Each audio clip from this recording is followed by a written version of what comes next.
Hello students, मैं हूं आपकी टीचर आयुषी और आज हम करने वाले हैं क्या क्लास 9th का जो हमारा चैप्टर 6 है, introduction two lines and angles. ठीक है, आज हम उसका इंट्रोडक्शन पार्ट करने वाले हैं, लाइंस एंड एंगल्स का इंट्रोडक्शन में हम क्या करते हैं कि जो उस चैप्टर से रिलेटेड कीवर्ड्स या इम्पॉर्टेंट पॉइंट्स, डेफिनेशंस जो भी होता है वो हम पहले समझ लेते हैं ताकि हमें चैप्टर को आगे कंप्लीट करने में हेल्प मिले। ठीक है, तो स्टार्ट करते हैं हम। सबसे पहले क्वेश्चन, जो चैप्टर का नाम है लाइंस, तो सबसे पहले हम लाइंस देखते हैं कि लाइन क्या होता है। ठीक है, लाइंस क्या होती है?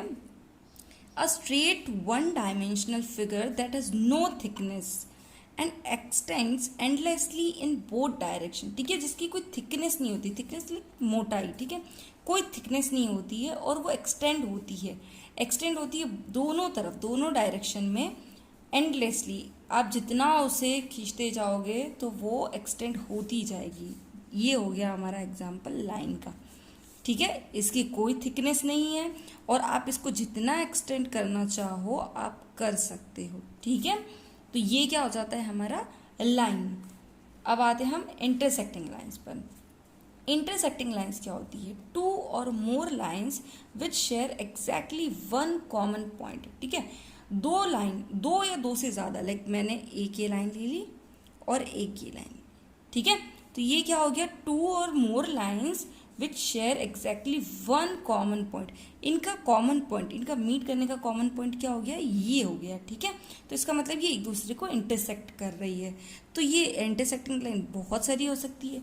ये भी एक दूसरे को इंटरसेक्ट कर रही है, ये भी इंटरसेक्ट कर रही है। ठीक है, तो ये क्या है? इनका जो कॉमन पॉइंट, ये एक पॉइंट पर मीट करती है, तो ये क्या हो जाता है? इसे क्या कहते हैं? हम इंटरसेक्टिंग लाइंस कहते हैं। नेक्स्ट टॉपिक पे आते हैं, पैरेलल लाइंस। पैरेलल लाइंस क्या होती है? Lines that would never cross. दो लाइंस ऐसी जो कभी क्रॉस नहीं करेगी एक दूसरे को। ठीक है, even if extended for ever are parallel. अब आपके सामने एग्जाम्पल है, जैसे एक ये लाइन है और एक ये लाइन है। ठीक है, ये हो जाएगी पैरेलल लाइंस। क्यों? क्योंकि अगर आप इसको एक्सटेंड भी करोगे तो इसके मिलने के कोई चांसेस नहीं है। ठीक है, एक एग्जांपल तो ये हो गया कि एक लाइन ये जा रही है और एक लाइन ये जा रही है। ठीक है, ये अभी तो नहीं मीट कर रही है, पर आप इनको पैरेलल नहीं बोल सकते ना, क्योंकि अगर आप इसको आगे बढ़ाते हो, फिर जब आप इसको आगे बढ़ाते हो तो ये यहाँ मीट करेगी, तो ये पैरेलल लाइंस नहीं होगी। इस तरह की जो लाइंस होगी वो क्या होगी? पैरेलल लाइंस होगी। ओके, तो नेक्स्ट टॉपिक है हमारे इस चैप्टर का एंगल्स। एंगल्स क्या होते हैं? ठीक है, एंगल्स क्या होते हैं, एंगल्स किस टाइप के होते हैं, ये हम आगे सब डिस्कस करने वाले हैं। एक्यूट एंगल, सबसे पहले लेस देन 90 डिग्री। एक एंगल है, जैसे ये हमें पता है ये 90 डिग्री होता है। ठीक है, और इससे कम, लेस देन 90 डिग्री, तो वो क्या हो जाएगा? एक्यूट एंगल कहलाएगा। ठीक है, राइट एंगल क्या होता है? Equals to 90 degree. ये जो हमारा एंगल है ये क्या हो जाएगा? ये 90 डिग्री का एंगल है, तो इसको हम क्या कहेंगे? राइट एंगल कहेंगे। Okay, obtuse angle greater than 90 degree और लेस देन 180।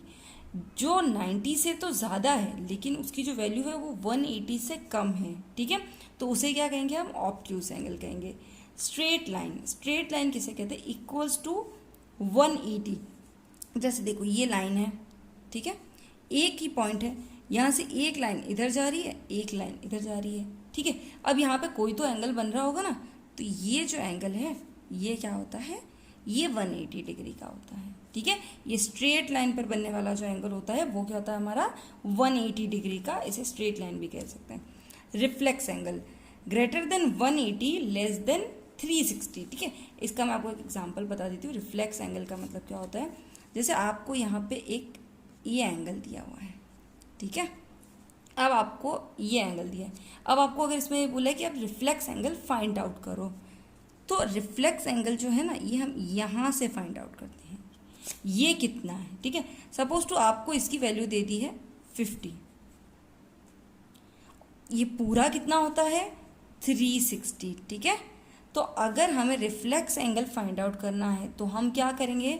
360 माइनस 50 करेंगे, तो हमें जो मिलेगा वो क्या हो जाएगा? रिफ्लेक्स एंगल हो जाएगा, जिसकी वैल्यू क्या होगी? 180 से तो ज़्यादा होगी और 360 से छोटी होगी। ठीक है, coming to the next topic, pair of angles, ठीक है। यहाँ पे हम पेयर ऑफ एंगल्स जो आपको अलग अलग टाइप के दिए होंगे हम उनको डिस्कस करेंगे। तो सबसे पहला है हमारा कॉम्प्लीमेंट्री एंगल्स। तो कॉम्प्लीमेंट्री एंगल्स क्या होते हैं? Two angles whose sum is 90 degree. दो ऐसे एंगल जिनका जो सम करोगे आप वो 90 डिग्री के इक्वल होगा, वो क्या कहलाएंगे? Complementary angle. यहाँ पे आपको ये दिया है मैंने x और y, तो ये x प्लस y का जो वैल्यू है वो क्या है? 90 डिग्री। इस तरह से अगर आपको एक की वैल्यू दी है, सपोज अगर आपको x दिया है कि कितना है, आपको दिया है x 40 डिग्री है, तो आपको अगर y की वैल्यू फाइंड आउट करनी है आप इजीली कर सकते हो। आप इसमें रख सकते हो x प्लस वाई क्या होता है? 40 plus Y is equal to 90। तो y की वैल्यू फाइंड आउट करने के लिए इसको उधर भेजेंगे, 90 माइनस 40 तो क्या हो जाएगा? वो 50। तो इस तरह का अगर क्वेश्चन आता है कि कॉम्प्लीमेंट्री अगर आपको एक दे रखा है और सेकंड फाइंड आउट करना है तो आप इजीली फाइंड आउट कर सकते हैं, ठीक है। नेक्स्ट पॉइंट है हमारा supplementary angles. Two angles whose sum is 180 degree. ये देखिए, ये एक लाइन पे ये 180 का हमें एंगल दिया हुआ है, यहाँ पे दो एंगल्स बने हुए, एक ये एंगल ए है और एंगल बी है, ठीक है।